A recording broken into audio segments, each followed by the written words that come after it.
Our story starts in 1865. Queen Victoria reigned from her palace. The general election was won by the Liberals, and Wonderland first saw Alice. Wimbledon was not yet known for its tennis. No All England club graced the lawns. But out on the common, another sport stirred, as Wimbledon Rugby was born. The Wimbledon Hornets play on the common in their strip of white and blue. Silver Hornets on the dark blue cap, knickerbockers and leather shoes. A clubhouse formed in the Rose and Crown, a place to change, chat and cheer. Players then, as players now, somewhere to down pints of beer. The first match against Richmond, lost by 2 goals. Then v Civil Service College, won by 2. And in 1871, with 20 other clubs, the Hornets helped form the RFU. Founding members who helped write the laws, led by Captain L.J. Mayton. A successful season, 4 losses, 9 wins. Then in 1887, unbeaten. This time also saw the club change its name, a more serious title for the sport. Wimbledon Rugby Football Club, or Dons, as we all know for short. The war caused pause in the flow of play, but the team would emerge anew. In 1927, they were back on the pitch. In colours of maroon and blue. Many a clubhouse was tried and tested, the Cambridge, Rains Park Tavern, the Swan. Ejected from the Conservative Club because they couldn't cope with our wonderful songs. Another hiatus for World War II, revived in 1959, 215s. Pitches rented in Beverley Meads, where ever since we have been. Centenary celebrations in 1966, a party for 100 years past. Dinner at Wimbledon Hill Hotel, where members and guests raised a glass. Speeches paid tribute to teamwork and passion of players and non-players alike. An appeal for a clubhouse to be built at the grounds as the pubs were too far a hike. The clubhouse was built in 1987. At last, the Dons had their own place. To change, to shower, to reflect on the game, and a bar to hold the boat race. Dancing and singing, dinners and do's, speeches and raffles and prizes.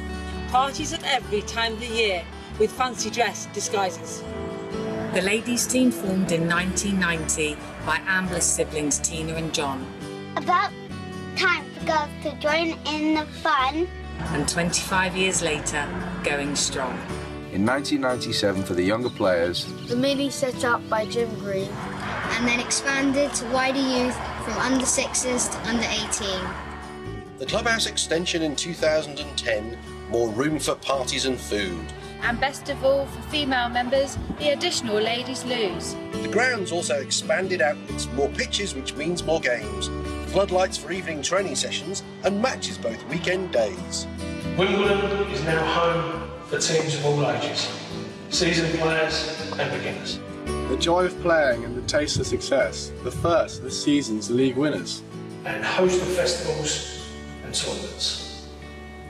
Legends and Jack Fishwick Sevens. Novelty matches with notorious nurses, ladies vs strollers in Wellington.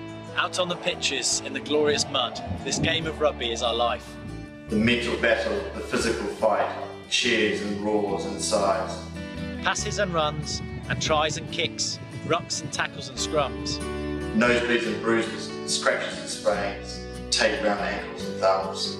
Huge time and commitment goes into the club, and numbers keep on mounting. Amazing dedication from stalwart Keno for 50 years and counting. Retirement from rugby does not stop the fun. Former players remain on the scene. VPs and continuing club supporters with pride in being part of the team. Tours for all teams, where court holds session, ruled by judges and fines committees. Minis in dragon boats, youths in Barcelona, the men drinking dry several cities. The ladies touring families, Corleone, Hatter, Scrumpy and Cottager. No more tales to be told in this poem, as what goes on tour stays on tour. The Dons are consistently in great voice on the Common and Little White Dove. Throat-burning Alouettes and Two Little Boys, and Sloop John B we all love. Games off the pitch continue post-match. Shot glasses, cards and dice, though sometimes we all feel the need to hide to avoid playing asteroids twice. Amongst the songs of happy times, we also hold sad tunes, with memories of those for whom full time is called too soon. Family members who have fallen, we remember them forever, and take comfort that in times of need, the brothers stick together. We bring you now to 2015. Queen Elizabeth reigns today. The general election was won by the Tories, and cinemas show 50 Shades of Grey. Wimbledon is the home of many sports. The All England Club fills the lawns. On the edge of the common, the rugby thrives on. 150 years of the Dons. The Dons play on at Beverley Meads in their strip of maroon and blue. Crest of an eagle with a hornet on top, white shorts and leatherish boots. The clubhouse stands proud at the top of the grounds, a place to change, chat and cheer. Players now as for players then, somewhere to their pints of beer. Players for the men, first, seconds and thirds. And the strollers continue the ride. Some support on the sidelines or tape up the wounds. Others drink beer inside. Players for the ladies, both new and old. Youth teams and minis if you're little. Those that manage the club and run the bar. The coaches and refs with their whistles. But most of all, whatever your part in the fun which never ends. Wimbledon Rugby Football Club is a group of the closest friends.